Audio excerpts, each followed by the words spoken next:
Okay, can you see the screen?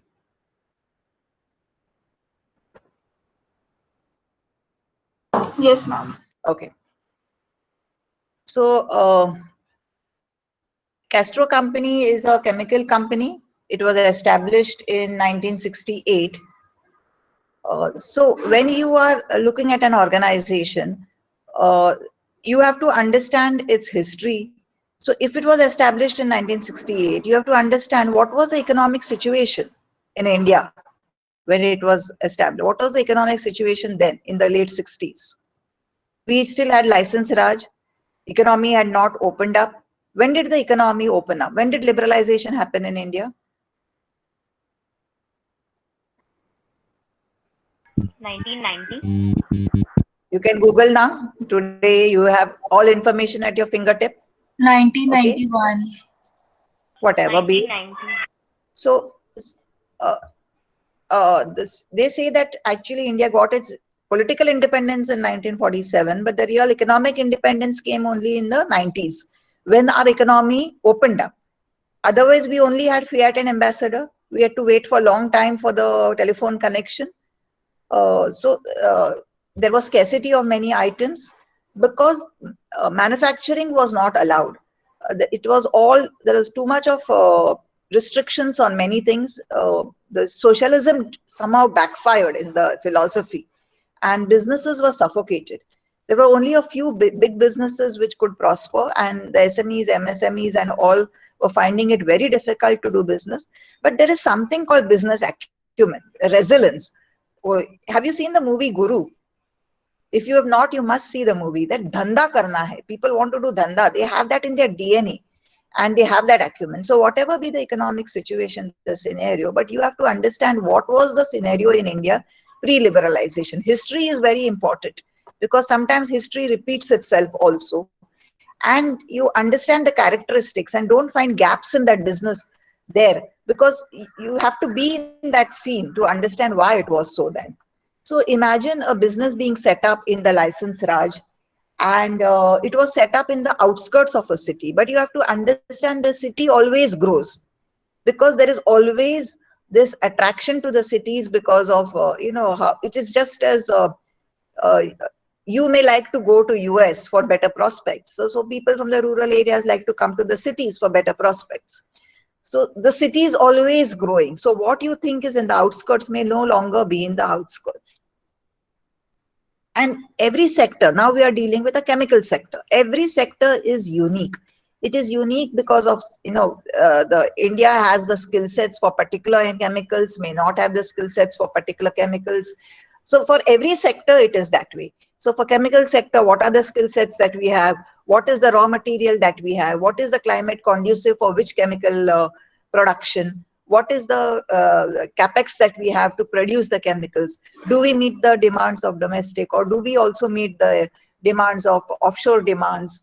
So which are the organizations? It is more controlled by the MSMEs, SMEs, or it is more controlled by the big chemical companies? Which are the big chemical companies of the world? Which are the chemical companies of India? If you compare the chemical companies of the world with that of India, uh, our turnover is not even 20-30% of their turnover. They have reached exponential growth. So you can say that there is potential in our chemical industry to reach that place. Uh, so they manufactured chemicals which is used in paints, textiles, and other sectors. Textiles, a lot of chemicals is used. They are called something like technical textiles. If you read the policy statements of the government, you will always see that word technical textiles, where a lot of polyester is used. And then of course in paint industry and other industries. So normally chemical business is B2B business. And he followed blue ocean strategy. Now you can also Google about this, what is blue ocean strategy. But you must read the book written by the original authors of the blue ocean strategy. It's very interesting. Or you can just see the synopsis of the book on Google. It is, you don't enter the ring and have all kinds of practices to meet competition. You just enter a clean slate, a blue ocean, they say, which is not polluted in any way, which just has a lot of beautiful fish and pearls in it. So you be the first entrant and you create this market of yours. So you create a use for your product which nobody has thought of. You create a new market for your product. That is Blue Ocean strategy. So Castro years back in 1968 set up a plant, mindful that pollution should not be there in the city. So went to the outskirts of the city. And he set up a plant when it was very difficult to do because of license Raj in India. And he set up supplying products which were unique, which had some differentiation strategy he adopted, and so he adopted the Blue Ocean strategy. So it was a small promoter managed company. What is Blue Ocean strategy? You can read about. And he did good corporate practices. What is good corporate practices? You all know what is corporate governance. What is corporate governance? Is governing the organization in the right way. What do you mean by right way? Following all the rules internally set by yourself only in prudence. Like you have SOP, standard operating processes for every action in an organization. How to call for quotations, how to place the order, how to store the material, how to which machines to use, how to use the machines, what should be the marketing strategy, what should be the incentives, what should be the way of calculating bonuses. So these are all policies set which you have to follow. You cannot digress from it to favor somebody or some, or to hide your inefficiency or anything. Then there are certain compliance issues externally set by the regulators, like, or by your stakeholders. The credit period which your vendors give you, you have to abide by it. The credit period given by bankers, you have to abide by it. The tax laws, the FEMA restrictions, the Foreign Exchange Management Acts, the pollution laws, the ESIS, the PF compliances. All these compliances also you have to adhere to. So corporate governance is basically adhering to all the rules internally set by you for the good of the organization, your policies, uh, and also externally set by the regulators and the people who are you are dealing with. You have to comply with all that, and that is good corporate governance. There is something you may have heard of, triple P accounting also, that your financial statements show your profits, but they also have to show your other two P's also, your impact on people and your impact on the planet. So it is also called ESG, environmental accounting, social accounting, and also your profitability. Today, if you see, a lot of FDI is coming into India, a lot of FIs, FPIs is coming into India. Incidentally, what is the difference between foreign direct investment and foreign portfolio investment? Can anybody tell me?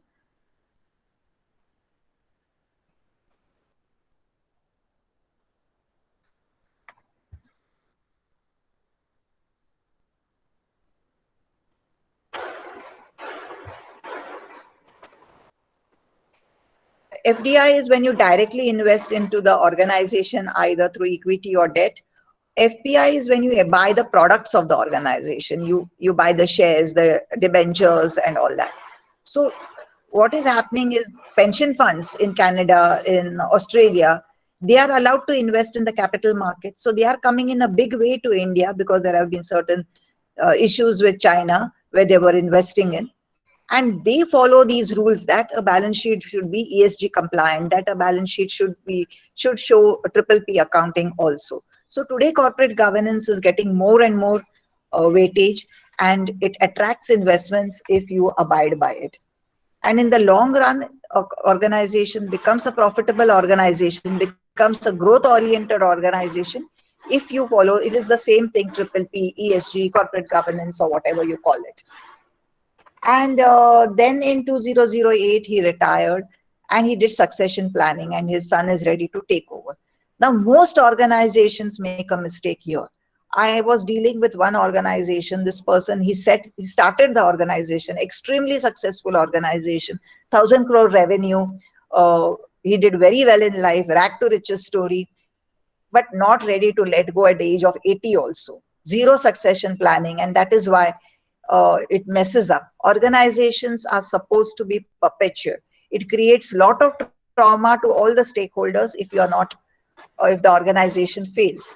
And one of the reasons when an organization fails is lack of succession planning. We all saw the valuable time that went due to Anil Ambani and Mukesh Ambani's spat. It hurt the Indian economy. Maybe there was some gap in the succession planning there. So you can see the Singhania's problem. So there, you saw what would happen with the Modi group. So many organizations, stakeholders have been caused lot of trauma, whether they're investors, whether they're customers, suppliers, or your employees, because of lack of succession planning. This person did well. John Castro did his homework well in succession planning too. Now this Alban is ready to take over the reins of the company. Now, whenever there is new thought process in an organization, if you see any organization, GE or DuPont or Tata Steel, whenever there is change in the top management, the philosophy also changes, whether to be employee centric, whether to be customer centric, whether to how to manage your which geographies to enter, which geographies not to enter, what product mix to have, which new products to have, which old products to knock off. All this changes with the way a person looks at an organization. Uh, you can read the story of Accenture and all these organizations, how the philosophy changed when there was change in the top management. So when this person came, when the leadership changed, he started thinking of going public. So long it was all it was the majority shareholding was with the promoters. Now he wanted money from the general public, so it becomes a listed company or an unlisted company with. But when you have shareholdings, when you have money from the general public, there are a higher level of compliances, higher level of Companies Act 2013 provisions to be followed. And then he was shifting to a remote area, because obviously outskirts of a city becomes part of city, there is space crunch, then you are adding to the pollution, which is not advisable, and then there is government subsidy, so you go to a remote area. Now shifting is easier said than done.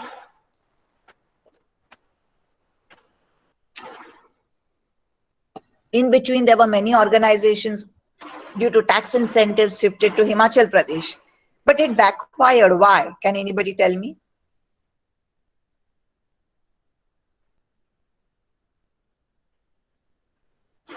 See, there is something called in our country activism. The people in the rural areas don't want you.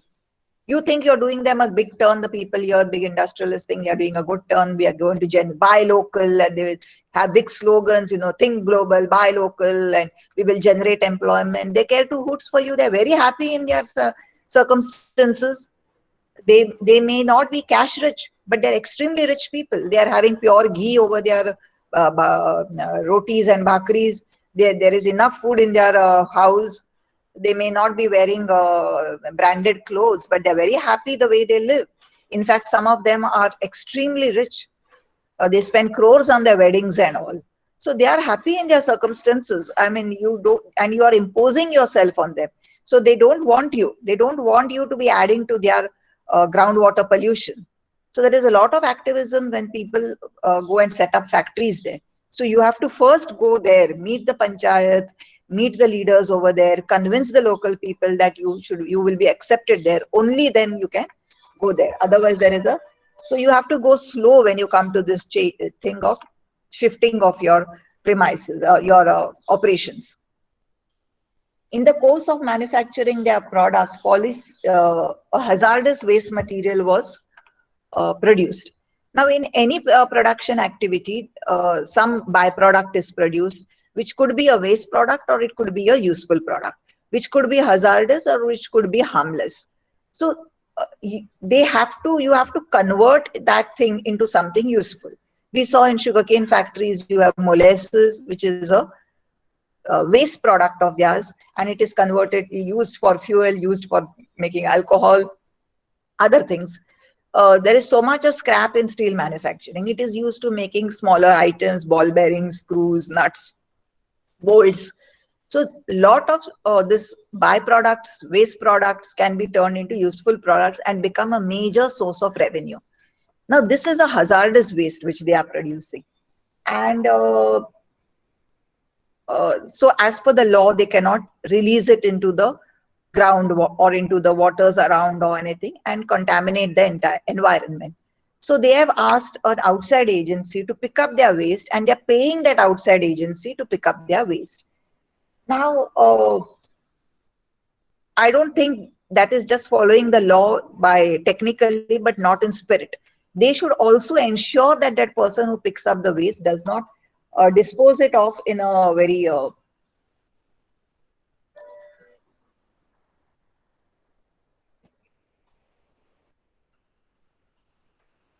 dispose it off in the wrong way. See, that reminds me of my story when I just started my career and I used to appear before the tax tribunal. One of my mentors was a very good lawyer, and he was telling me that that once he was interacting with another lawyer who was managing JRD Tata's legal issues. And this lawyer was explaining to JRD Tata that this is as per the law, this we are doing this and it fits in the four corners of the law. So JRD said, yes, it fits into the four corners of the law technically, but does it fit in spirit? So that is it. Compliance should not only be as per the word of the law, the letter of the law, it should also be in spirit.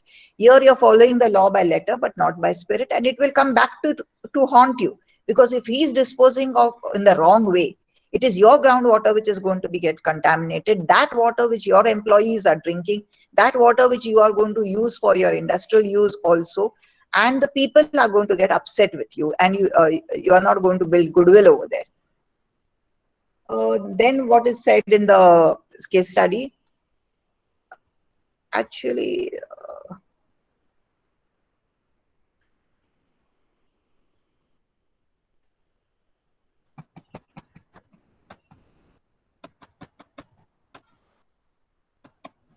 now the R&D department has spent 6 lakh on research activity.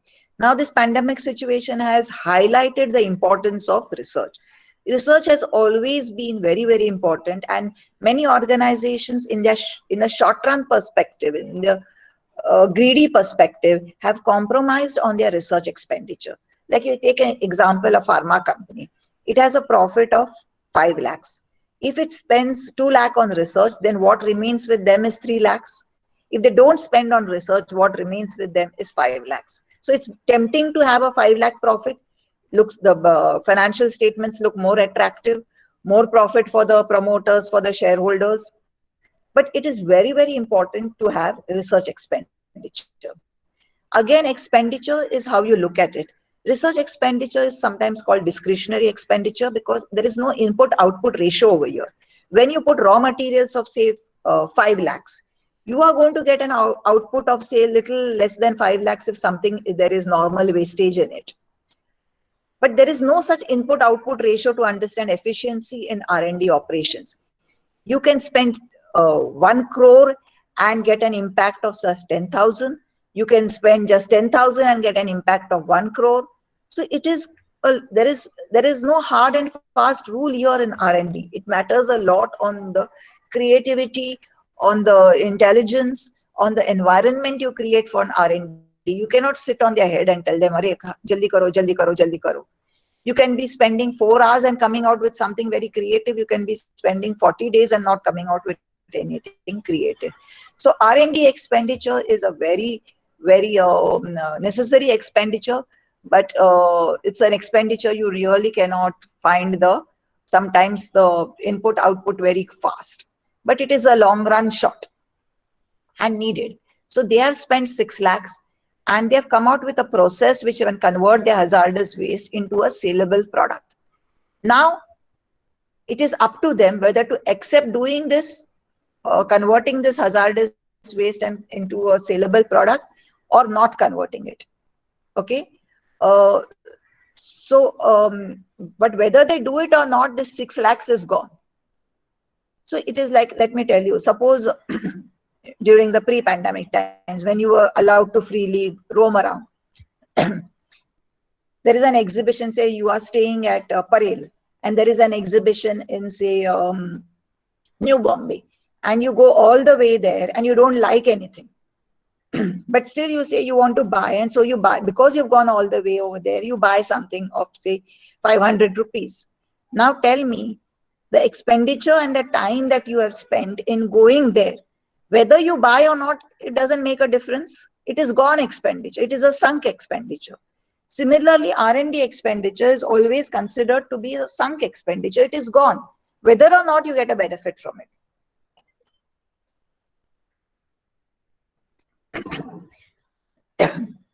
Now, what is happening that they have said that if you buy a machine of 60 lakhs, you can convert this hazardous waste, but you were having 5 lakh liters hazardous waste. There is market only for 4 lakh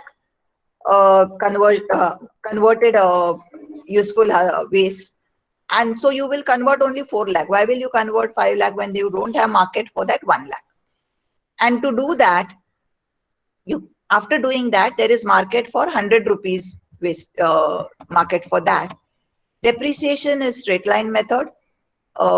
This is as per your Schedule 2 of the Companies Act. You have to see how depreciation, or originally in the Companies Act 1956, you had Schedule 4 to the Act where they gave you rates of depreciation. Here today you have to find the rate as per the useful life of the machinery.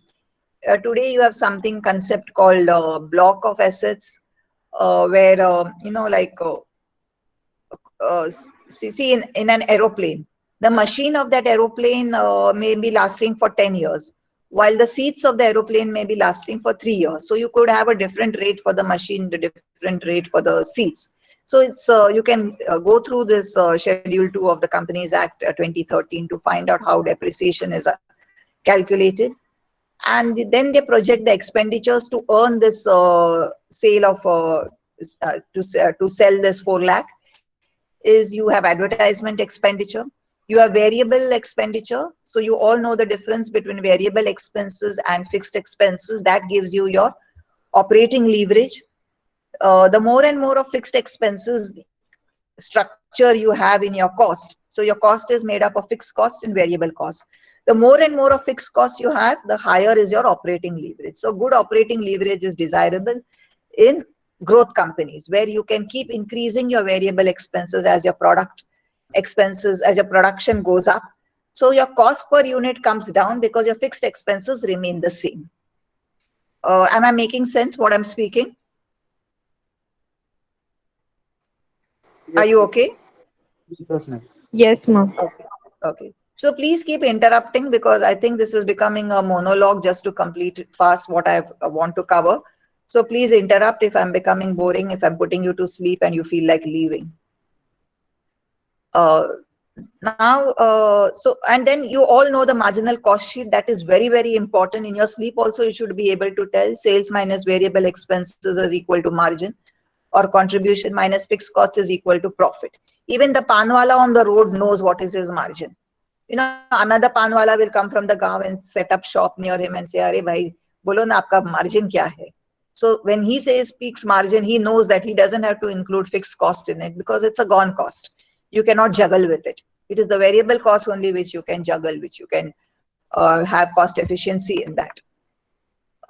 Then the costing department intends to allocate administrative expenses. So there are certain expenses in an organization which are there for all activities, and they are generally your fixed expenses which you cannot do away with, even if you stop an activity. So it is only allocating. So a new activity and allocation of expense, that expense will continue somewhere else. There is no wastage.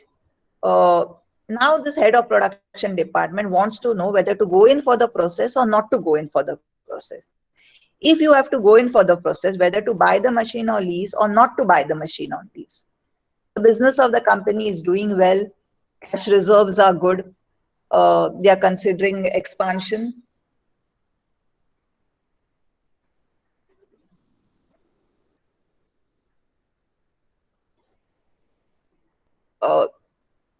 And so generally, when a business is doing well, you have to be stoic, because in business, what goes up comes down, what comes down goes up. You all have heard of trade cycles. Sometimes it is not in your control, though you are doing everything good, everything correct.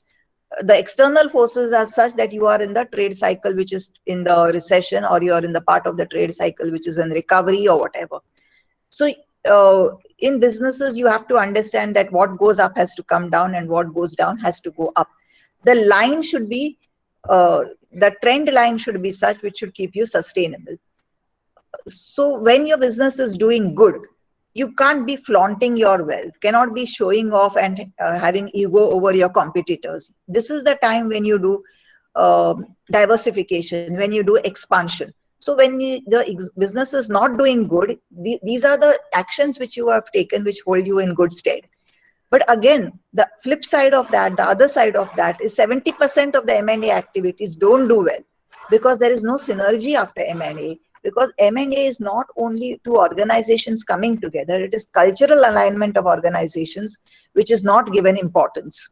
It is only the alignment on the figures which is given importance. So transaction analysis is given importance, whether there is compliance of law, whether we are getting better technology, whether we are getting good, we are capturing markets, whether we are reducing competition, decreasing costs and all that. But the cultural alignment, the change in leadership, the impact on the employees' morale, all that matters a lot. And that is why most M&A activities backfire. Actually, you should read, if you Chanakya Niti, Arthashastra. I mean, I don't know, thousands of years ago, when he wrote that, there was so much of depth of thinking in his. At that time, the method was that the bigger kings is to capture the smaller kingdoms. So, in one of his talk with his king, Chandragupta Maurya, he told, the Chanakya tells him that, see, our captures should be such that the smaller kingdom should feel that they are becoming part of our kingdom for their own good. Only then the conquest will work well in the long run. Otherwise, the smaller kingdom is just waiting for an opportunity to overthrow the bigger king. It's just trying to see some chink in the armor, to see some weakness in the rule of the bigger king. So that is how M&A activity should be such that the target company should never feel that they have been taken for a ride. It should always be a win-win situation. So in M&A, it could be that the acquiring company gains, the target company does not gain. It could be that the acquiring company loses and the target company gains. That is called the hubris syndrome or the winner syndrome. That you know you're going wrong in the M&A, but out of ego, just because you've started the M&A activity, you want to end it. Or you could have a win-win situation with both the target and the acquiring company gain. You should try to be in that space. Only when there is a win-win situation is there synergy and it works. So now they are doing good, and they want to also they want to know the brand value of their product policy, which is doing very well, and it has grown, and it has a great brand recall with all the organizations which want that product. So normally brand, how is it built? It is gradually built over a period of time. They always say brand is built in inches, but goes down by meters. So you have to be very careful how you build your brand and how you retain your brand also.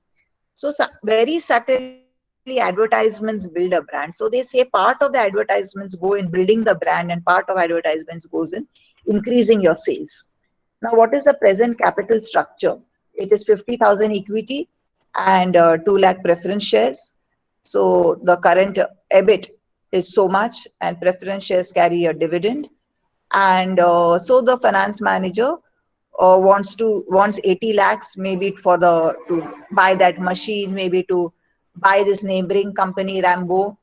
Uh, so they want money and they want to raise money. They have gone public, and now they want to know whether to do it internal financing from their own cash flows which they have, or to go in for debt, or to go in with a interest of 12%, or go in for equity.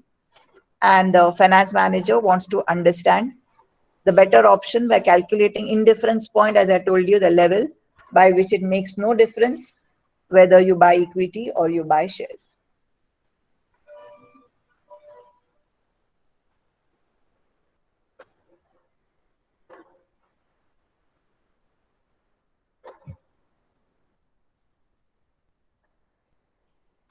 So you have the questions. Can you try to answer them?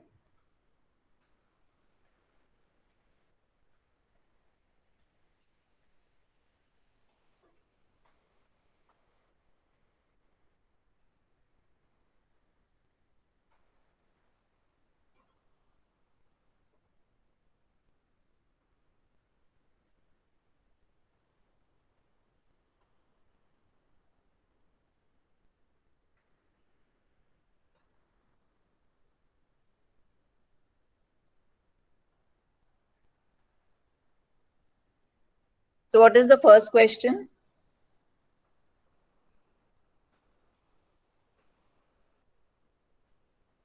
Blue Ocean Strategy.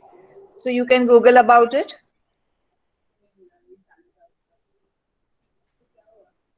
Yes, ma'am. It is the blue ocean exists when there is a potential of higher profit as there is no competition or relevant competition. So in this, where company faces high profit when there is no competition around the company. So you don't unnecessarily get into the rat race. Find your own path. Yes, Okay. ma'am. What is the next question?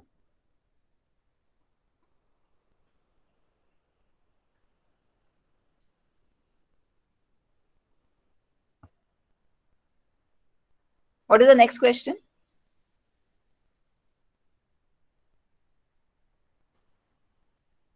What are the risks of being in a chemical sector? So you all know the famous Bhopal gas tragedy. You also recently also in the papers it has been coming, some chemical factory somewhere there was leakage because it was locked down for some time.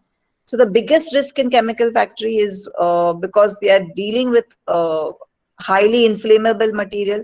So the SOPs have to be very, very strong. So one of the risks is that. Okay. Any other risks? You basic raw material is oil and it's very, very volatile, the oil prices. In fact, it was a joke. It became almost negative, the price, because of too much of hedging in that product. What is the next question?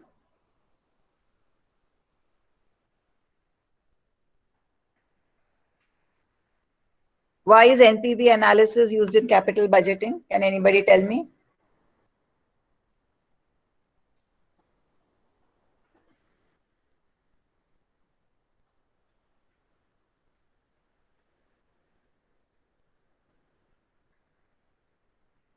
Capital budgeting is taking decisions of purchase of long-term assets. Why is NPV analysis used in that?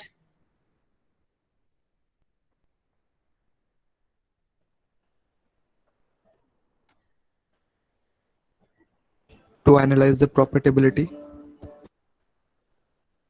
Anybody else? Yes, one way, yes. Anything else?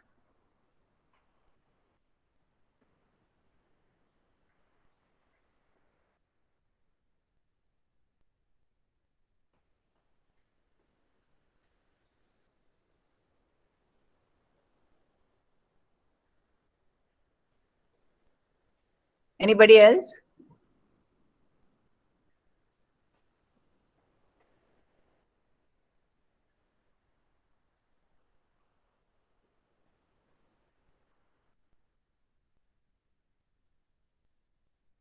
A difference between the cash flow Yes. and the present value of cash flow. Okay. Anything else? Ma'am, to calculate the return on capital. ROI. Okay. Anything else?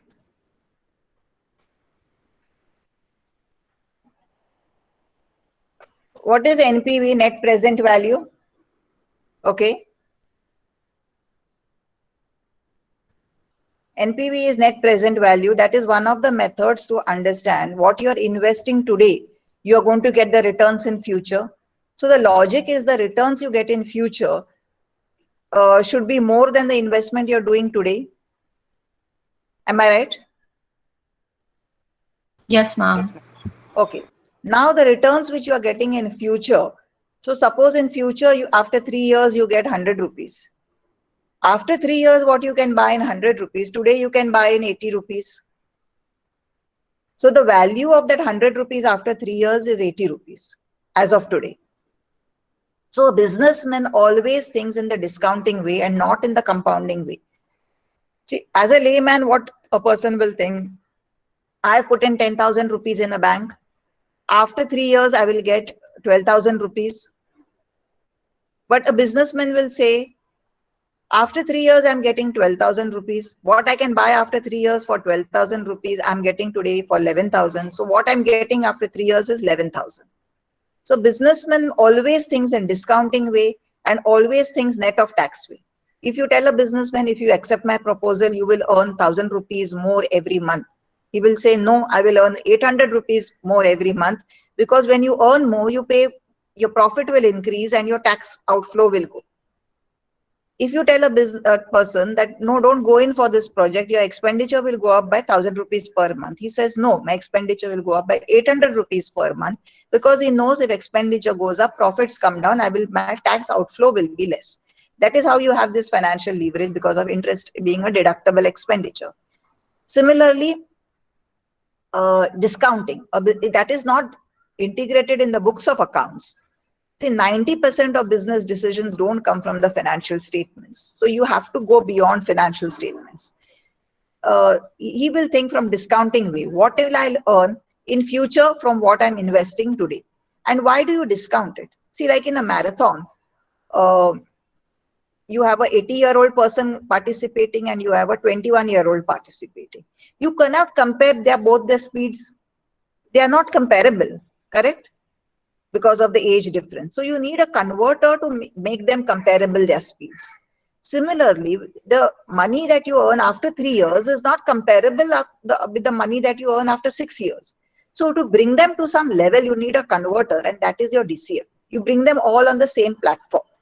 In quant analysis, in quantitative part of finance, there has to be everything should be on the same platform. You cannot compare revenues in dollars with revenues in euros or in rupees. You need a converter to bring it on the same platform. So similarly, DCF used in NPV analysis just to bring it on the same platform and to understand the present value. Okay. Now, how is this DCF factor arrived at? Doing NPV analysis is very simple. Any software can do it.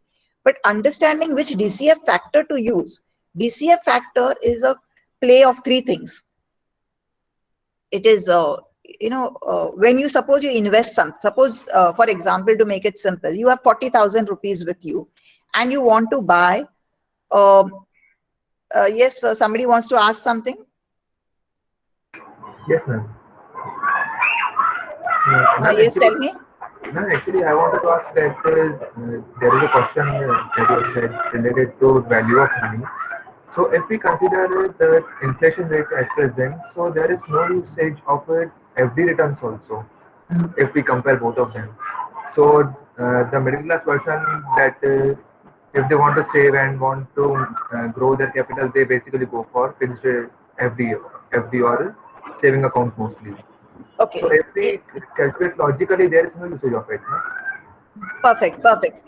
Yes, you're on the right track. I was coming to the same logic just now, that if you have 40,000 rupees with you and you want a music system, so you either buy the music system, but then you say, no, I will invest that 40,000 and buy after 2 years. So after 2 years, because you have waited for 2 years, you want a better music system which costs, say, 41,000. So you want a return of 1,000 from your investment. That is called your pure rate of return. That is your time value of return, or your real interest rate. Now that same music system, because of inflation, as you said, is going to cost 500 more. So you will need a return of 1,500. That is the real rate, the pure rate plus the inflation, and that is called the nominal rate of return. And then you're taking a risk. Today that a better music system is available to you at 41,000, but after waiting for 2 years, it may not be available to you for some reason. So that risk that you take, for that you need a little more return. So higher the risk you take, higher the return you want. So that is the total ROI that you want, and that is the DCF, made up of these three issues. Now, sometimes what happens in your FD return which you get, it has to be taken care of your pure rate of return, that after 3 years, you should be able to have that same standard of living. But you have waited for 3 years, so you want a little better standard of living. So you need that extra return for that. Suppose you could buy before the investment, you could buy something. After the investment, whatever you are going to use that money to buy, you should be able to buy a little something better. Plus, it should cover the inflation part, and plus it should cover the risk part if you're putting in a risky product in a bank which doesn't have that much credibility. In a cooperative or a private bank, you will need little more interest rate. So, but very often, as you said, that FD rate doesn't, the interest rate, the people go in because they're safe product, but they don't cover the inflation part also. So actually your capital is getting eroded there. And that is why they say it is not a prudent investment. Though your capital remains intact, you feel it has eroded because it is not looking after the inflation part. So, so where was I? That is how DCF factor is calculated. So it is a play of three things: your real rate, your inflation, and your risk. Or the other way around, if you look at it, you have 40,000 with you. You want to buy that better music system of 41,000 today only. So you borrow that 1,000 and you put in your own money of 40,000. So that interest which you pay, that could be your DCF factor, your cost of capital. So that is how DCF factor is calculated. And that is the important part. The calculation then anybody can do. So, whether to go in, what is the next question? Describe financial leverage and point of indifference. So to repeat, what is financial leverage? When you have debt in your capital structure, you have financial leverage, or you don't have financial leverage. And when you have debt in your capital structure, your earnings per share goes up more than in proportion. So suppose you have 5 lakh earnings and your earnings per share is 2. And then your earnings become 10 lakh. Your earnings per share should become 2, but it will become more than 2. Because your interest expenditure has remained the same. And also interest is a deductible tax expenditure. So we saw the trading on equity problem, which is also called capital gearing. So when there is more leverage, your earnings per share goes up more than in proportion. And what is point of indifference? The point, the EBIT level, where it makes no difference whether you raise from equity or you raise from debt. What is DuPont analysis now? You all are all experts in that. It is net profit ratio multiplied by your asset turnover ratio multiplied by your leverage, that is your assets upon equity. It is an integrated analysis to understand where your strengths and weaknesses are. Is it in your better sales? Is it in your efficiency of costs? Is it in your high selling price? Is it in number of units sold? Is it in handling which expense efficiently? Is it in using your machines more judiciously in an optimum way? Is it buying the right machines at the right time? Is your foreman very efficient? Is the machines maintained well? Is your debt equity content the ratio, the right ratio, the optimum ratio required as per the risk profile of your organization? All this you can read from the DuPont analysis. And then that is called management by exception. You focus on what are your weaknesses? You don't try to meddle with that. Very often management makes the mistake of meddling with things which are going well and not focusing on things which are not going well. So here you can practice management by exception when you know where you're going right and where you're floundering. How is brand developed? Brand is subtly developed over a period due to the culture of the organization, due to how the organization projects itself to the external world. And then very often it is subtly done by ad expenses. And so a certain portion of the ad expense, you try to capitalize it and then amortize over the period, and the unamortized amount you can say it to be the brand value. What could be the impact of COVID-19 situation on Castro? So as I told you, you start the impact of any macroeconomic factor based on first the impact on your sales, because that has a snowballing effect all throughout. If it is impacting your sales, then it will impact your revenues, it will impact your cash flows, it will impact your cost structure, it will impact your admin cost, your salaries cost, your raw material cost. If you don't have raw materials, you cannot produce. So it's you have to understand what it is. A long impact. It is a snowballing, you can say, a cyclical impact. It's a temporary. Some impacts are sort of semi-permanent. Some are permanent. You can come out of it. From some, you cannot come out of it. It is like an accident. Certain accidents, the bruises are superficial. After 2-3 weeks, you're fine, as good as new. There is no scar, no bruise, nothing. Certain accidents leave a certain uh, problem with you throughout your life, and for certain accidents are so major that you are impacted for life. So it's that way. So how is COVID situation? For some, it would be a superficial impact. For some, it would be a impact which will get well after some years. And for some, it would be a permanent impact. Whether to go in processing of the waste. So let's try to do this. How much time do we have still? We have 1 hour, no? More than an hour. How much time do we have? Hmm? We have 2 hours. No, for lunch break? Yes, Lunch ma'am. break 1 is hour. 1 hour. 1 hour. Yeah. 1 hour. Okay.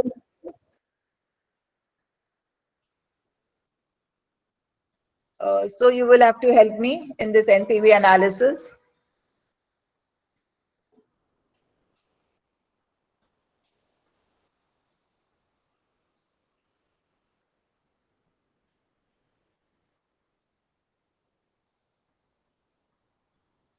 Okay, first I have to share, no?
Okay.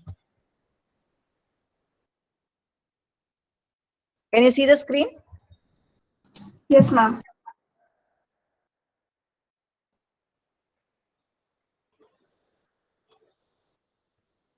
Okay, suppose we go in for the processing.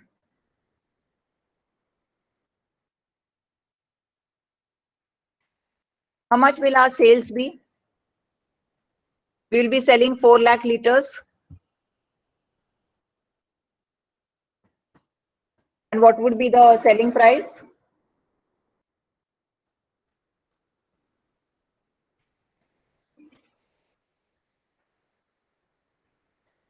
It is 100 rupees. Am I right? Yes, ma'am. Yeah. Yes. Then there is savings. How much was the hazardous waste? 5 lakhs. How much were we paying that person to pick up the hazardous waste? 2 rupees. ₹2 per liter. Yeah. So we put entire 5 lakhs here because, as I told you, in finance, it's always modeling.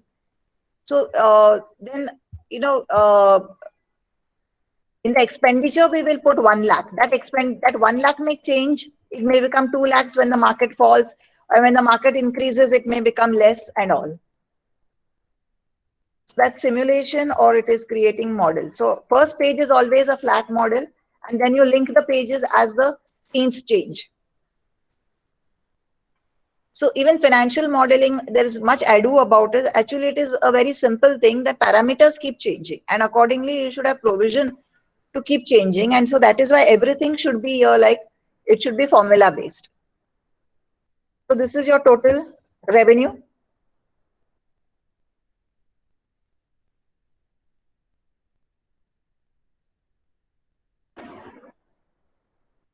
Now, what are your expenses?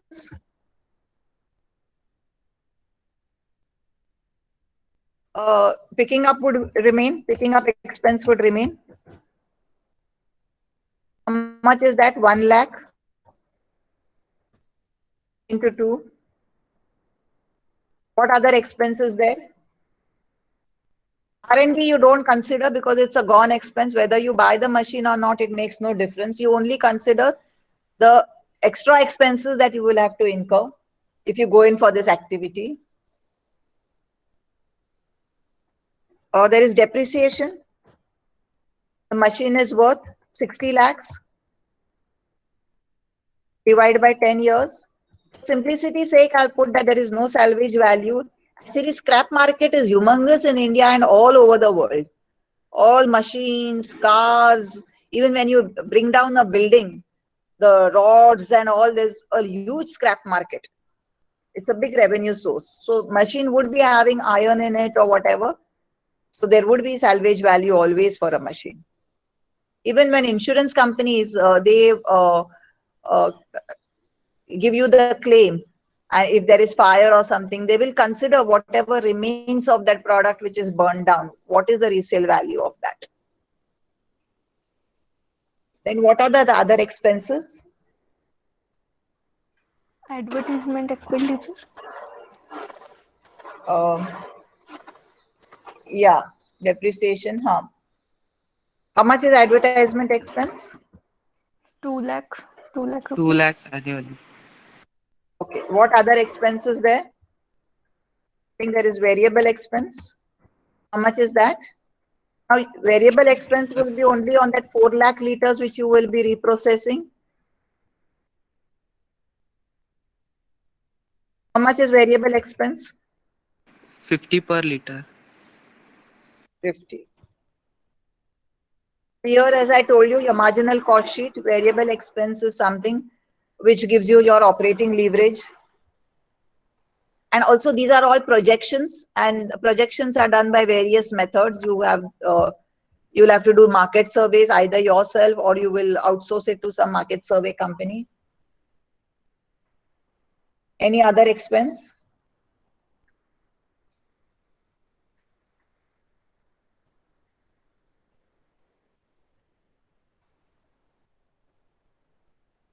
And other expenses also there. Depreciation. Depreciation we've considered, your 6 lakhs. Other expense they have written, manufacturing expense of 50 and other expenses excluding depreciation would increase annually by 3 lakhs. Okay. Then you have allocation of expense, as I told you. Just as R&D is a sunk expenditure, you don't consider. Allocation is expense which you are going to incur whether or not you, it are common expenses which you will allocate to your, like it is suppose you have a watchman for a building and you are allocating to the 3 floors. Now 1 floor you give it on rent and you stop that activity, but that watchman expense will continue. Only thing you will not allocate it to that floor. That doesn't mean that expense gets reduced. So allocation you don't bother. Okay. So I think just check if there are any other expenses.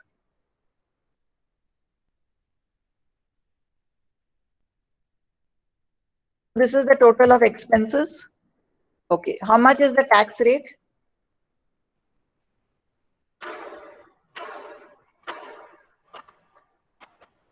%35. 35%. 35.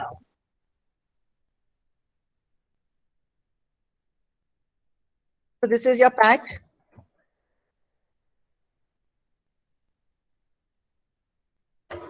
Okay. Now how much is your cash flow?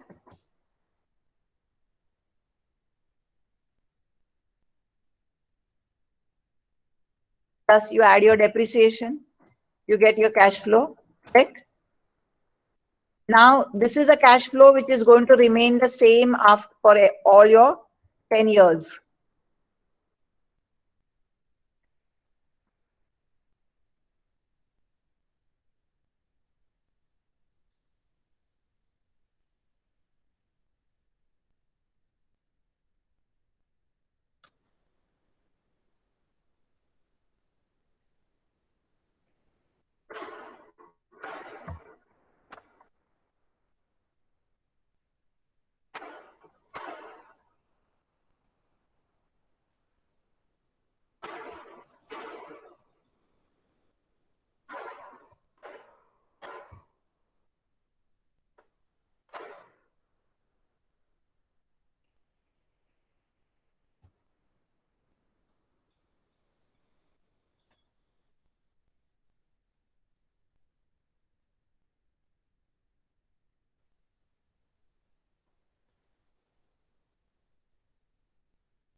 What is your DCF factor?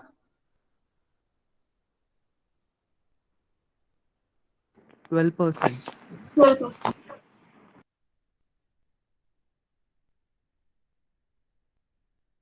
So 1 upon 1 plus R. For compounding it is into 1 plus R. You're discounting it is ulta. You divide by 1 plus R raised to n.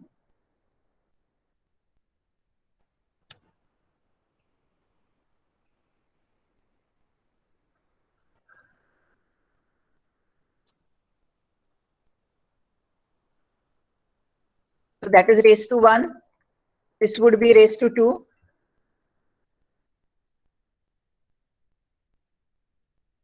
F1 would be common. So I just put a dollar sign to it. So then I will get the next ones. So your NPV, your PV would be this into this.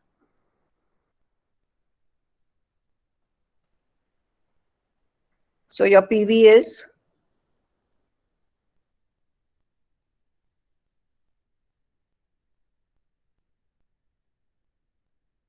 and your cost of asset is how much? 60 lakhs.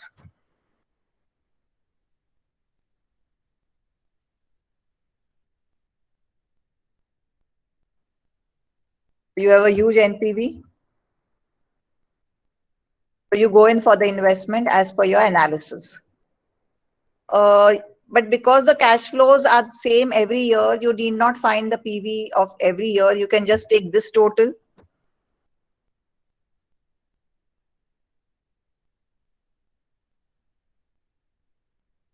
And you will get the same thing plus into this.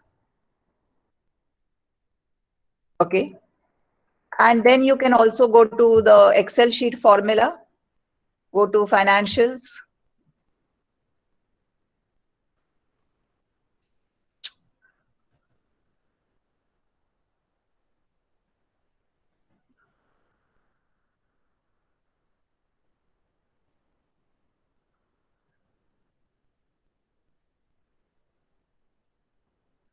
Go to PV.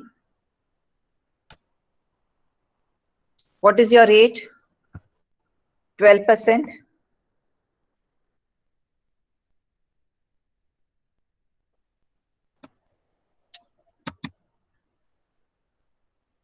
What is the number of payments?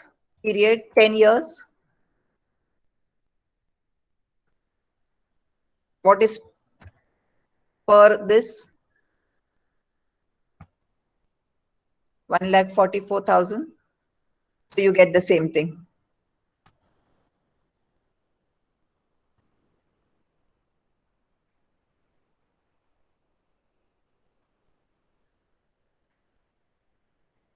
You put minus over there for the cash flow because most of these formulas are for financial products and it is from the view of the investor. I mean the creator of the product. So this is your NPV analysis and as per the analysis, they have to go in for the product. But in the real world, it doesn't happen that way. In the real world, what is the scenario? You buy a machine. Now the workers have to accept the machine. The workers should be skilled enough to work on the machines. The workers should not feel that their work time is increasing and their salaries, their wages are not increasing.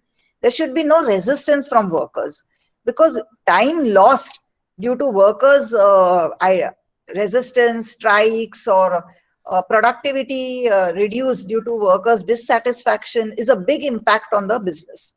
So first you have to understand whether the skill sets are there with you. And suppose now the skill sets are not there. You are going to appoint new workers. So will those new workers be able to do the old workers' job also? So will you need to lay off the old workers?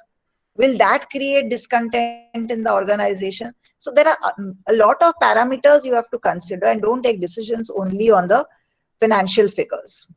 Okay. Now whether to lease or not to lease.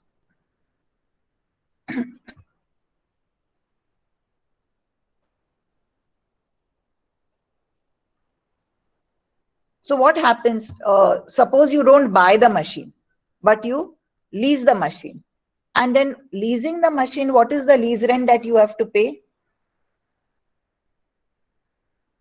8 lakhs. So you have to pay 8 lakhs every 8 lakhs every year. Okay. Per annum. But as I told you, a businessman will always think net of tax.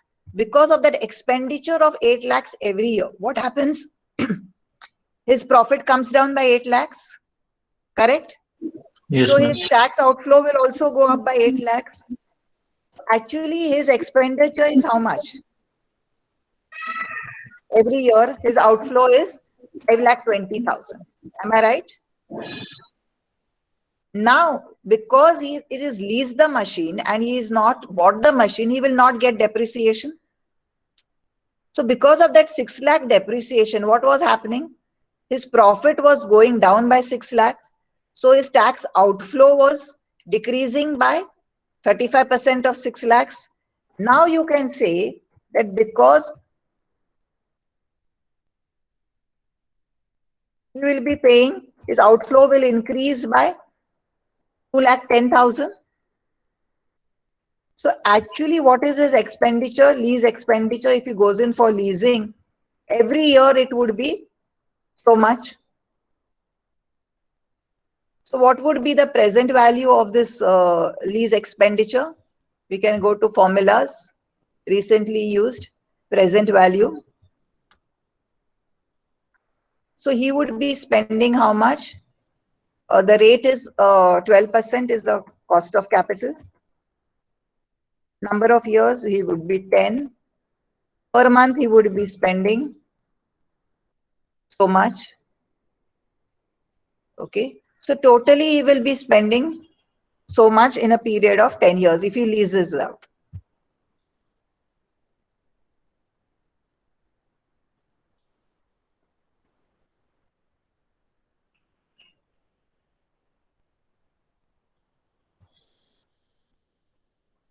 And suppose he buys outright, how much would you have to pay? 3 lakhs. So there is a huge savings in leasing. So generally, if you see in business, it often makes sense to lease and not to buy. But then what happens? You don't get such machines on lease. Very often, only the machines which are available on lease are your infrastructure machines, your excavators, your diggers. Yes, then even agricultural implements you may get, but then they are not that capex heavy. So you have a lot of people doing business in lending of assets, in leasing of assets. And they're very profitable organizations, but they are mostly in infra products, infra projects. And very niche projects, machines are made for you from the, you have this Illinois Tools company in US, then you have Bombardier of Canadian company. So these are huge machine making companies. To some extent in India, we had HMT, but due to some wrong policy decisions, it died. It had a lot good machine making division. You have many smaller companies also who are making medical equipment, manufacturing machines and all. So these machines are customized to your needs and done, and very often not available on these. Okay. So what is the next question?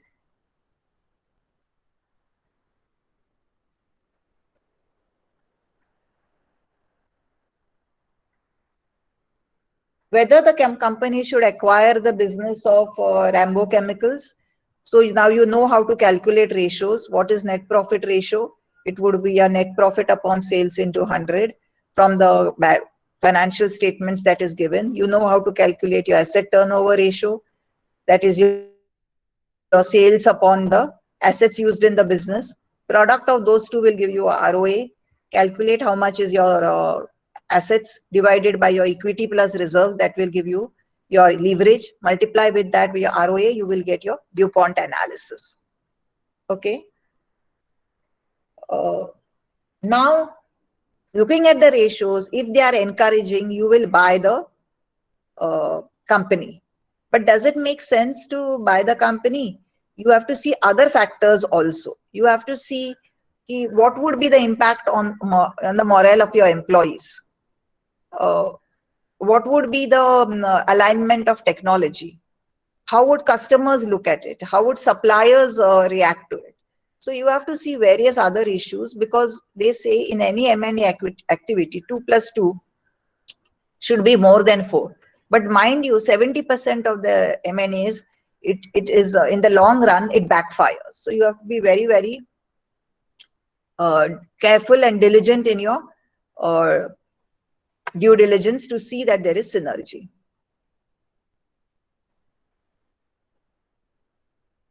What method should the company use to buy the brand? Now, let me try to do this quickly. We have the time.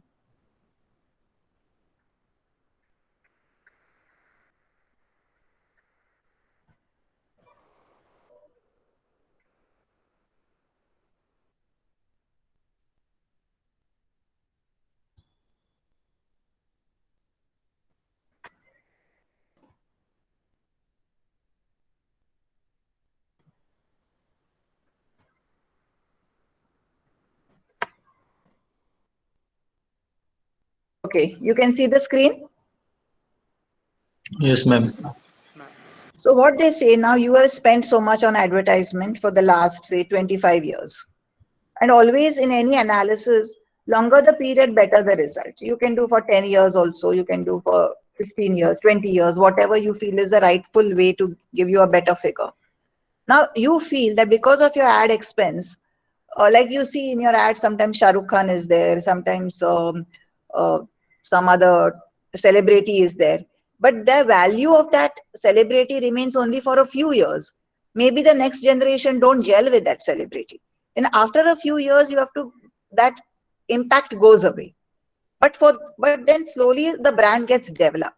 So when something is spent for ad, say 1120 is spent, and out of that, partly goes in increasing sales of that year, and partly goes in building a recall in the minds of the consumers, the brand value in the minds of the consumers. So you say that 50% say goes for the brand development. That is one way of looking at. There are various ways of valuing your brand. So maybe 560 of this expense, and every year's 50% has gone in building your brand. Now, brand is an intangible item, though not shown in the balance sheet. It is an intangible asset of yours. It should be amortized over a period. So you say you are doing for 25 years. So 25% of this amount you will amortize every year. Every year you will amortize so much. So the balance will, you will amortize so much, balance will be shown in the balance sheet, which would be your intangible asset value. Okay. Now, how many years has passed? Would be plus 25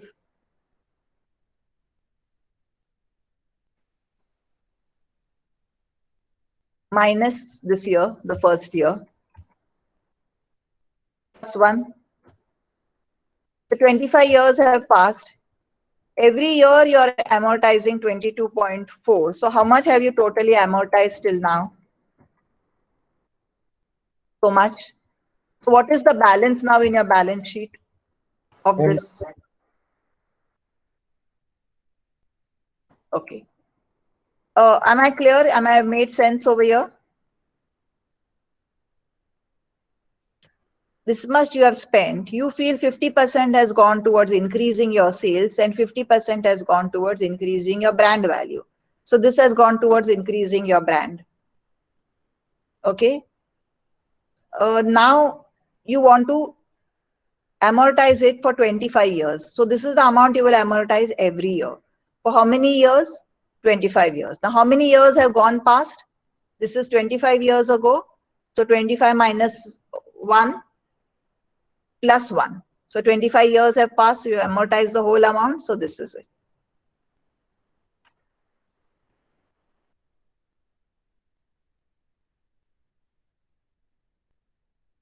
Now we can just stretch this. Fine. So if you see over here, we have spent so much. 50% of this is gone towards building the brand. I mean, we have spent so much. 50% of that is gone towards building the brand. Every year, 25th part of it we will amortize. We have already amortized for 3 years. So we have amortized 3 into 94. So what remains in the balance sheet is this. So this is the brand value, we can say, which is shown, it is not shown in your balance sheet. You are just doing an exercise that what, if it was shown, what would be shown. 25642 is your brand value. So this is one of the methods.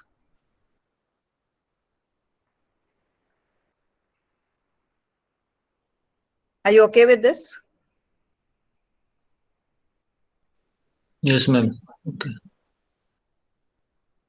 Okay. So your decision should be with quantitative and qualitative analysis also. Point of incidence also we can try and do. What is the capital structure if you see? See, in finance, there is nothing to be studied. You have to understand it conceptually. It is like cycling, it is like swimming. Once you understand, you cannot forget it. So you have to be conceptually clear. And today you're very lucky. I mean, you have all the Excel, you have the formulas over there. When I started my practice, there was no computers also. We used to do everything first manually and with the help of that Casio calculator, which also had a limit on the figures. Then after that, then came the facet ones, you had to strike it, put it, strike down, and you had bigger figures. And at least you had a record of the history of what you're typing in. You had typewriters where you had to type in balance sheet. If there was a mistake, you had to retype the whole thing. If you had to amend something, you had to retype the whole thing or just use white ink and all. Then came computers, and that opened the world for us, for the finance field. But then again, the ramp was very, very limited. And today it is fantastic, the amount you can do because of technology. So it is the calculation part is gone. You don't need to understand that. What you need to understand more and more is the concepts.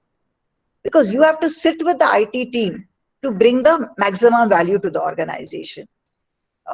When, in the late 90s, when things started getting converted from manual to technology, we used to sit for hours with the IT team, trying to explain to them, okay, what is the concept behind this leverage? What is the concept behind that? And they used to, they could, without, then they had to understand the concept, and to make them understand a concept in a few hours, something which has taken us years to learn, was a tough thing, because then we had to give them only what was needed to build the software. And then it came to us to work on that. So we had to put historical figures and see what the answer you're getting is the right, to see if that software is working. So they were real exciting times. So now today everything is there with you on a platter. But now things have changed. The mindset has changed. Now you have AI, you have blockchain, you have Python, which is revolutionized the way you do software also, because it is very, very friendly for all platforms and all data. So you have to be abreast with technology. That doesn't mean that you should know how to apply R programming, or how to use advanced SPSS or no. You should understand the logic behind those softwares. That is done by the IT team, and you have to be a partner with the IT team, because you are conceptually strong. So what is the concept and point of incidence is that when your revenues go up from 5 lakh to 10 lakh, say, your earnings per share go up more than in proportion, because your interest cost doesn't go up. You cannot tell the banker that I am not doing well, so you reduce my interest cost. You cannot tell the banker cannot tell you you're doing well, so pay me more interest. It's a contractual payment. It is a fixed expense. So here in this problem, the present capital structure is 50 lakh equity share, 2 lakh preference shares. EBIT is 80 crores, 50 lakhs. So what remains to the shareholders is they will have to pay interest. then they will have to pay tax, then they'll have to pay preference dividend, and then what remains to shareholders divided by number of shares is the earnings per share. Now the company needs to raise more of 80 lakhs. And how will they raise that 80 lakhs? They will go for equity financing. So if they go for equity financing, means 8 lakhs more equity shares they will have. So they will have equity shares, then 58 lakhs that will be divided by their things, their profit to find the earnings per share, or they will go for issue of debentures. So then their equity capital will remain at 50 lakhs only, but whatever is their EBIT minus the interest, that would be their profit available minus the tax, that would be the profit available to the shareholders, divided by the number of shares, that would remain as 50 lakhs. So you compare those two, and then there is a formula, and I will show you the formula also. That is your point of incidence. So your formula would be, say, X is the number of shareholders, number of shares. So in the first option, when you go in only for, X is your EBIT level. You don't know what would be the EBIT level, which is your point of incidence. But you know what would be your interest. In the first option, your interest would be 0. You divide it with the shares, which is in your first option, which is your 50 lakhs. Because you 58 lakhs, which because you have gone for equity. This is equal, earnings per share level at this EBIT at this level is the same, where earnings per share impact is the same. Here it is your interest now in the second option, which would be there would be interest divided by the number of shares in the second option, which would be only 50 lakhs. Of course, in this formula also, what you will do is you will multiply it with 1 minus t.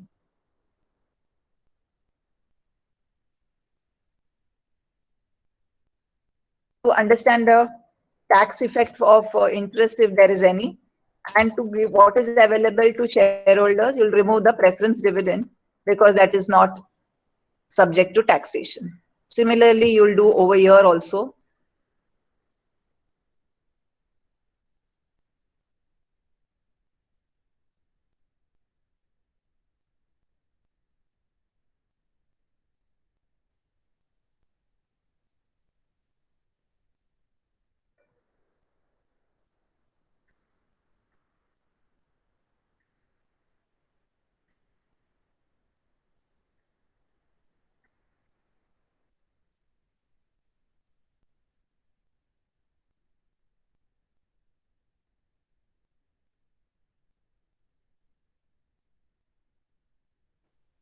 Okay, you'll have to put a double bracket here.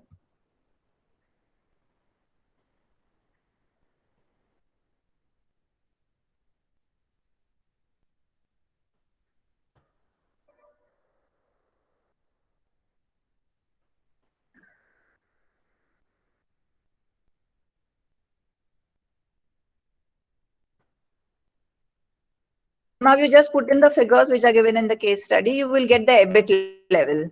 So suppose you get an EBIT level of, suppose X, you will get X. Suppose X, you get 30 lakhs. Means what?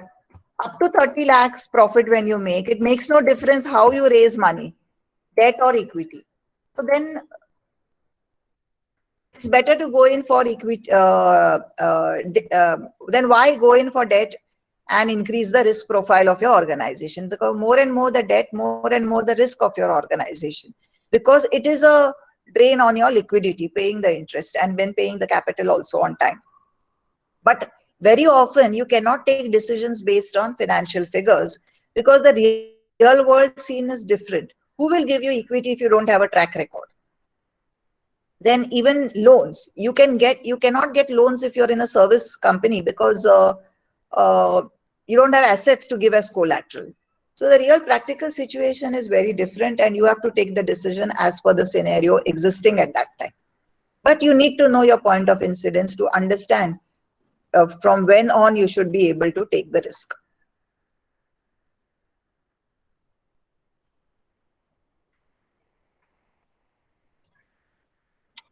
Okay.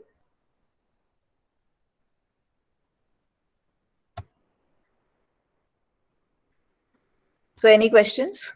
So how is it till now? Do you want me to change something the way I'm delivering the session? Because you are with me till 3 o'clock. I don't want you all leaving or getting bored. No, ma'am. Ma'am, the brand value which we calculated 25,000 after for 25 years. So that brand value, while selling the company, we can take that much money for the brand. Or you can sell only that product. No? Okay. It is brand of that product. So sometimes you buy a product, you in many activities, sometimes you don't buy the entire organization. You just buy a brand of the organization. Today, many M&A deals have happened lately where a brand only has been passed over. Ma'am, then the product's value also increases as the brand value increases. Product means the selling price, you mean? Yeah, That is why branded products have a and ma'am, higher selling price. No, if you buy a cream, it would be more expensive than a cream, maybe some of not a very good brand recall. Man, now we are seeing that franchisee things and all, where they sell the brand value, brand name in franchise. Does that also get calculated in that, or because Yeah, like it's a very interesting valuation. Franchise valuation is very interesting. Like suppose what they do. Suppose you want to calculate the franchise of Big Burger. What is that, Mac King or something? Which came in the markets 4 years ago. Which was that Burger King. Burger King. So what you do, suppose you say that you are selling burgers without the Burger King brand. So you make 5 lakhs. Now suppose you sell with the brand of Burger King, and suppose you make 7 lakhs, means 2 lakh is the brand value of Burger King. Or you take similar valuation. Suppose the valuation of McDonald's, which is a time-tested thing. McDonald's is selling their franchise for 7 lakhs. When their sales is 8 lakhs of that particular shop. So 8 lakh sales, their franchise is 7 lakhs. And if your sales is, so that is the, you can say the multiplier. Okay. So that same multiplier you apply to your organization when your sales are say 9 lakhs or 5 lakhs. So that is how franchisees also are valued. Actually, in the first session, we didn't have time. Should we try to do that problem?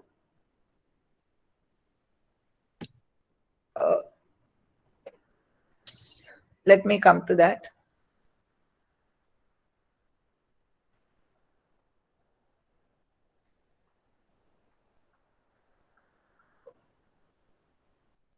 Hello.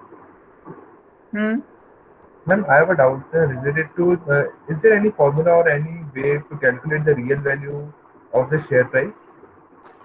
Like to know that a share price is overvalued or undervalued, or overbought or oversold? See, first of all, the mistake which everybody makes is looking, and which mutual fund managers never do, is to look at an individual item in a portfolio. Never do that. Always look net of portfolio if you have a long-term view and you're not trading. Because very often the values depend on the trade cycle that the organization is going through. So an organization may not do well in 80s, may do well in 90s, may not do well in 90s, may do well in the 2000s, may not do well in the first part of 2000, in the middle part of 2000, it will do well. So it's a cycle. So normally investments, when you start at the age of 25, 26, you are looking at a period till your age of 70, 75. So in that period, you always have to see your net portfolio value, not your individual portfolio value. Now, in your individual portfolios, when you pick up your individual portfolios also, there are 2 kinds of risks that they are exposed to, your systematic risk and your unsystematic risk. Now your systematic risk is not in your control. So what you have to reduce is your unsystematic risk, the risk which every item in your portfolio is exposed to, the business risk.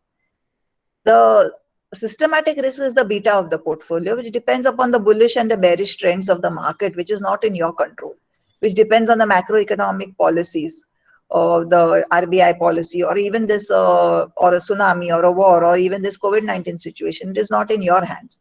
But by diversification, you can reduce your unsystematic risk.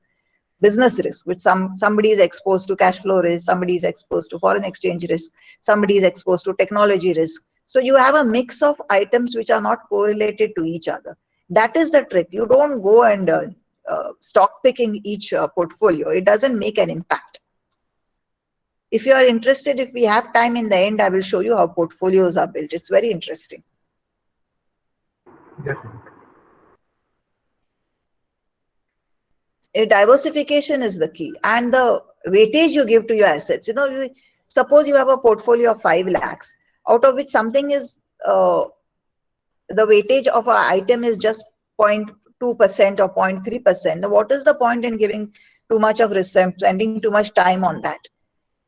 That is why, as all the items in your portfolio should have decent weightage for it to have an impact of prudent decisions. You cannot clutter up your portfolio with small weightages. They really don't have an impact in the long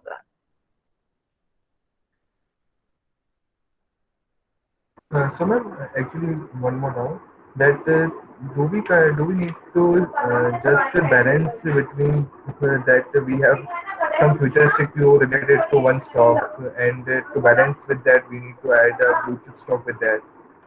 I didn't understand only what you're saying. Can somebody repeat his question? Actually, I'm saying that if I'm having a futuristic view related to one stock or one sector, like as per me, in future AI will perform well. So there are one No, I didn't get what you said before that. What has performed well? AI sector. Yes, Huh? AI sector, artificial intelligence. Okay.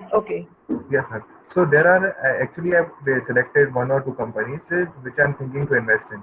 So that can be my perfect view or it can be false.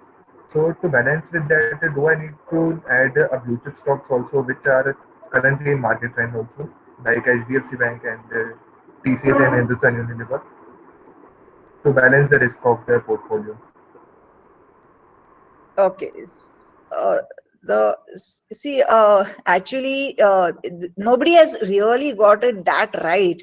In fact, people who have got Nobel Prizes for these theories of stock market, whether they were consultants to organizations that were part of huge financial scams also. So there is no set theory as such. But what I would say that most mutual fund managers do is this Sharpe ratio, Trenor's ratio, Jensen ratio. They use to evaluate their portfolios, if what they have done right in the past is correct, and should they follow the same policies. What they do right is they try to decrease their unsystematic risk, knowing that their systematic risk is not in their hands. What they try to do is to have a lot of diversification in their portfolio. And what they try to do is to what is important is the weights in the portfolio. Like for a certain, it depends upon your risk appetite, and it depends on why you are investing. You don't invest for investment's sake. It is not retail therapy, that you go for retail to feel good. Get up in the morning and see, your portfolio has gone up 10%, your portfolio has gone up 15%, and feel elated by that. It's a serious activity having some goals. If you don't need to invest, why do you invest? You can just blow up your money. If you have a goal to have a good standard of living in your retirement age, if you want to invest to buy a house, if there is a goal, if there is a reason you invest, and what is the reason you're investing, for that would depend on how much return you want, and return is market given. So as per the return that you want, then you decide your assets. Then you decide if you want to go in for equity, then what is the probable return that this equity is going to give you? If it's going to give you 8% return and you want 5%, then why buy that equity? If it's giving you 8% and you want a return of 12%, then why buy that equity? So you have to go backwards. You first understand when are you going to convert your asset, for what purpose? how much money you will need then. And for that purpose, how much should the return be, and which should be the assets that you buy, you invest in, and it should be at the minimum risk. And that is something called the efficient frontier, which most mutual fund managers they draw. You Okay, have to be on that.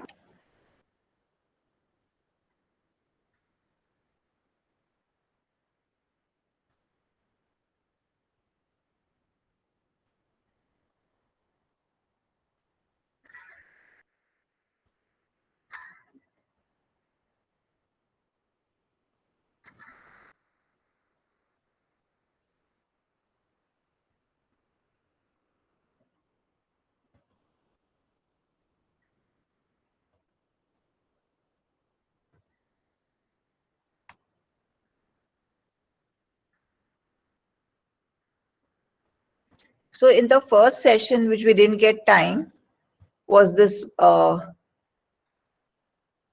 this caselet of final account and ratios. So in the tea break, I quickly did it for you. So how do you do this? Can you see the screen? Yes, ma'am. yes. So you have to be able to prepare a final account in not more than 3 minutes. Because final accounts is just 0.10 or 0.01% of a finance job. It is prepared by technology.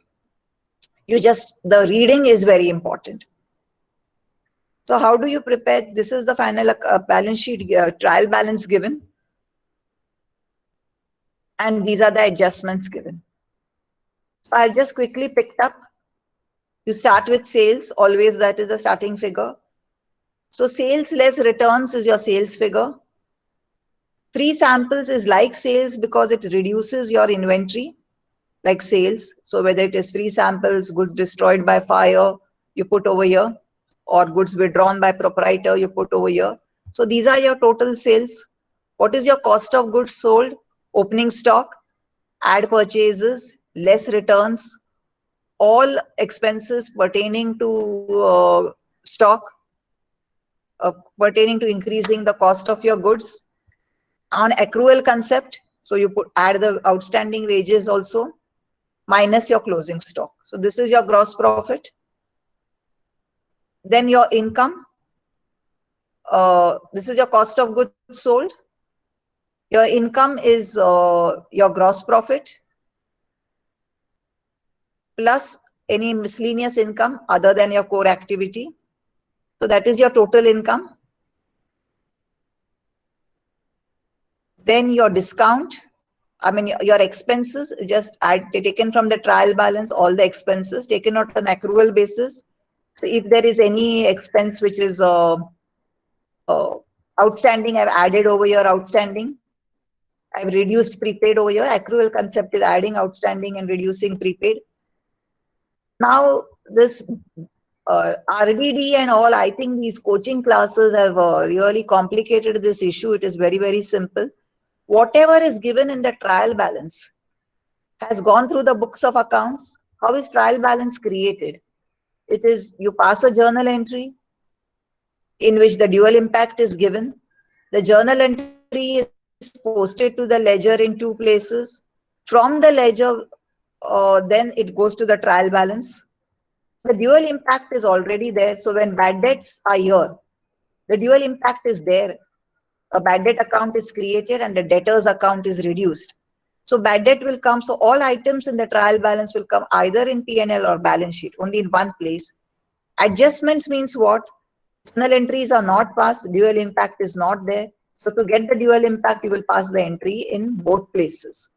So bad debts on the trial balance will come only in P&L. Further bad debts which you have to do will come both in P&L and balance sheet. In P&L, it will come in as an expenditure. In the balance sheet, it will be reduction from debtors. Then the reserve for bad and doubtful debts is whatever is your debtors in the balance sheet, minus your further bad debts, which you are showing in the balance sheet, multiply with the whatever reserve you want. That will be shown in the balance sheet. Now, suppose you already have a reserve, you reduce that and show the difference in your P&L account. If that reserve is more less, then you create more reserve. If that reserve is more, it would be a income here in the P&L. Then you have your depreciation, your ad. So this is your total expense. So your profit is your total revenue, your gross profit plus other income minus your expenses on accrual basis. This is your net profit. You add to your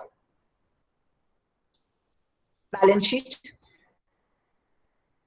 Now, this is a US way of doing. In US and Japan, they start with the most liquid assets and go to the most illiquid assets. In India, it is the other way around. You can go through Schedule 3 of the Companies Act. So you add your assets, you reduce your depreciation. Debtors is less of new bad debts and less of RDD.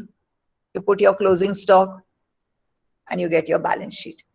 Your gross profit ratio is your gross profit upon sales. Net profit ratio is net profit upon sales. Your debtors turnover ratio is your cost is your sales upon your debtors. Whatever you get, 360 divided by that is this is your debtors cycle, or 12 months divided by that. Creditors turnover ratio is your cost of goods sold upon creditors. 360 or 12 months divided by that, you get your creditors cycle. Stock turnover ratio is your cost of goods sold divided by inventory. Then your debt equity ratio, your asset turnover ratio is your sales divided by your assets. This is your leverage, assets upon your equity plus reserves. So you get your ROA, you get your ROE. You have your number of shares. This is your earnings per share. It is given dividend per share is so much. So your dividend payout ratio is dividend per share divided by earnings per share. This is your dividend retention ratio. This much you're not paying. What is your yield? Your dividend per share upon your market value. And what is your PE ratio? Market value upon your earnings per share. Can you do it for me, this problem now? We'll be soon breaking for lunch. So I don't think now today you can do it, but at home you can do it.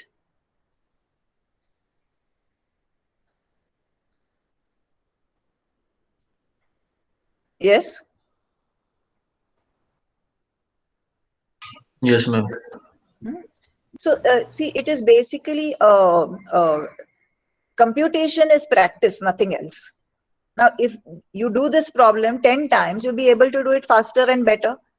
You will find where you're making mistakes if your balance sheet doesn't tally. So that is a rhetoric job. It doesn't require much acumen. What acumen you require is understanding things conceptually. And for that, let me repeat, it is reading only that would help, and reading the current affairs, reading the newspapers. Try and Google what is blue strategy. Google what is point of incidence. Google what is financial leverage. So the more and more understanding you have of these concepts, the better and better grasp you will have of finance. And when you are conceptually strong, your body language changes. When your body language changes, you speak with confidence. As I tell you to repeat what I had said, vocabulary doesn't matter. It is the confidence that matters. It is how you, and when you are conceptually strong, automatically your communication skills are better because you have substance in what you talk. And in business world, they don't care which language and what grammar you use. What they care is, will your ideas impact the bottom line? Are you somebody with a differentiating factor? Like today, everybody is good. See, in my times, what was happening? Those who had the money to take tuitions or those who had the money to buy good textbooks had an edge over others. Today, whatever B school you go, you are on even platform because you have the best of textbooks at your fingertips. You have all the concepts at your fingertips. Excellent videos which are free of charge. So information-wise, everybody is at the same level. It is your grasping of the concept and application of the concept that makes a difference. And that comes by reading a lot and by dialogue. You have to speak. They say, no, you are as per the 5 people you interact with around. So if you are interacting with people less in IQ or less in EQ, you also become that way. So try to interact with people who are who will be good for your psyche. Don't interact with people who are going to reduce your productivity, who are going to bring down your emotional maturity. So be in the company of good books, be in the company of positive people, and automatically your conceptual understanding will change. And that makes a lot of difference. Today, see, when you enter the corporate world, they are going to train you hands-on. So what they're looking at is your ability to grasp the hands-on job. That ability to grasp comes when you have self-confidence, when you have self-esteem. And that self-esteem and self-confidence comes when you are fundamentally strong. Not strong just by knowing how to talk. It is fundamentally strong by understanding the concepts in the true sense. And basic concepts never change. As times change, how much ever automation comes, whatever may be the situation, you will not start eating from your ears or smelling from your eyes. Basic concepts remain the same. So, you have to have Brady's and Myers with you for life for corporate finance. You need to have Saunders with you for life for financial markets. You need to have Hull with you for life for derivatives and or Damodaran for valuation. So these are gold standard textbooks, Kuntz for management. Keep it with you like heirlooms, just as you invest in land or gold or shares or something. They will really be useful. And they are not books which you can read in 2 years of your MBA. Impossible. It is as and when the transaction comes in your corporate life. If you refer to the textbook, you will be conceptually better and an edge over the others who will be making the presentation. Okay, who is the CR who was reading out in the morning everything?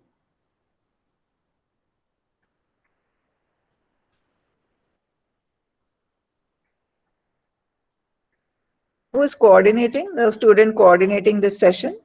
Yes, ma'am, it's me, Shruti. Okay, so Shruti, do we stop for lunch now or do you want me to go ahead? No, ma'am, we can stop for lunch here now. And when do we meet again? Ma'am, as per schedule, we were supposed to start at 2:15, right? 2:15. So should I continue for 15 more minutes? Ma'am, as per your convenience. No, you tell me. You understand what the students want. Ma'am, we can take a break right now. You want to take a break? Okay, just type your mobile number here, Shruti. Yes, ma'am.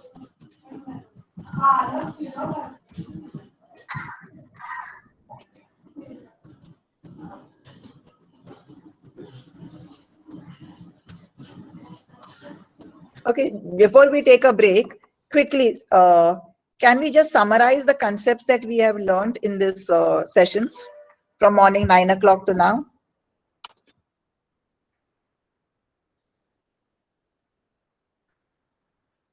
Can you start typing here on chat quickly?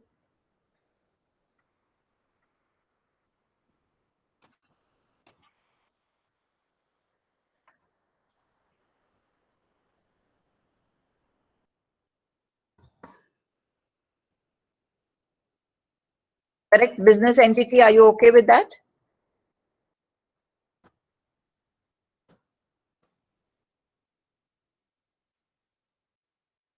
Yes. What else?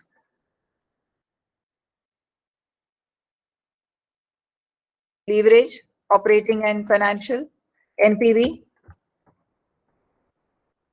capital structure,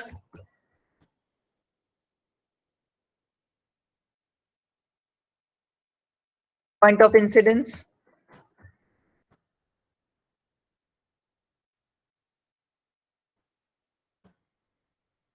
okay, in ratios,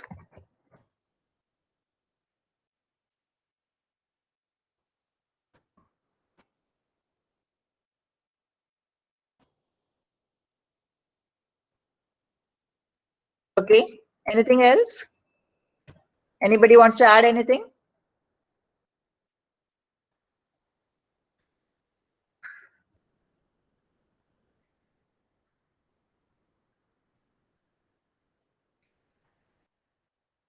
Working capital management, little bit on that. So, as and then I don't, oh yes, blue ocean.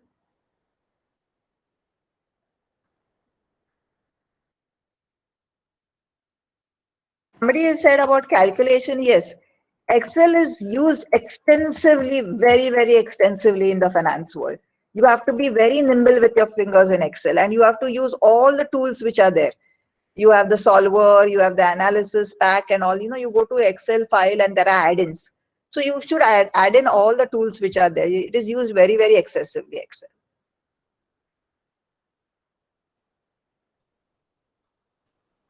But trading on equity, that is your same thing as capital gearing. The same thing, whether you call it trading on equity, capital gearing, or financial leverage, it is all the same.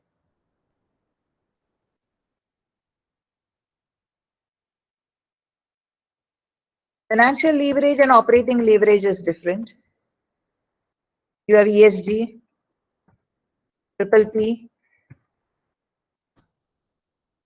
corporate governance, following internal rules and external requirements of external people.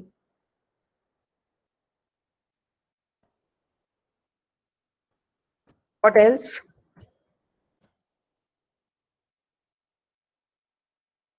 Anything else?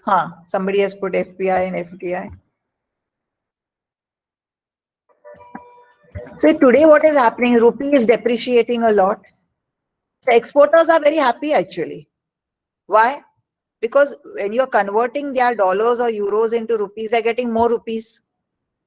So to some extent, exporters like the rupee to be depreciated, which is actually not right, but it is good for them when they convert it. Anything else? Okay, DCF.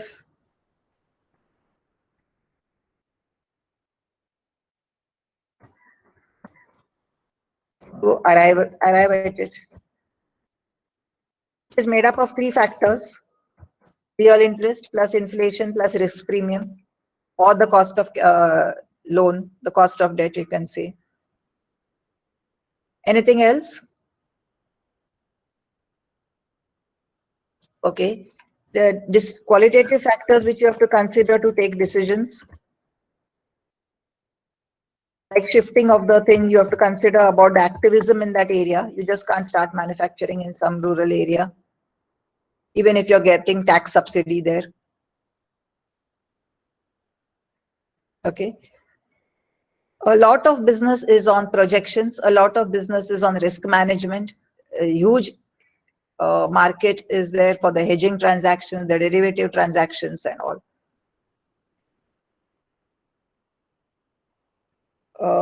Okay.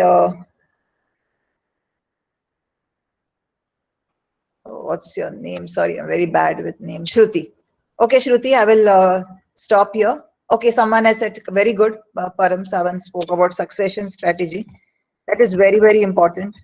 Many businesses have gone under because of that. Brand value. Yes, brand valuation.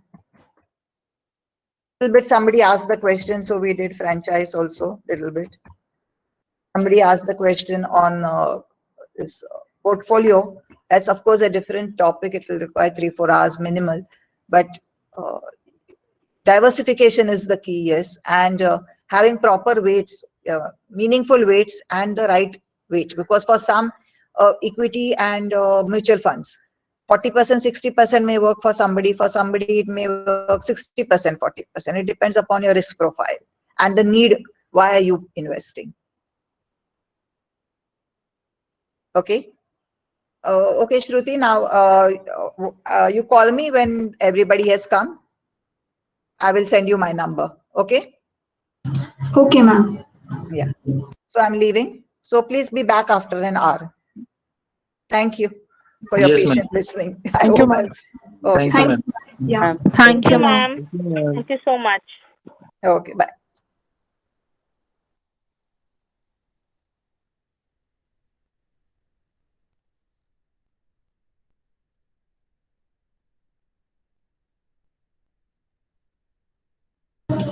Kavita ma'am, are you here? Can you please stop the recording?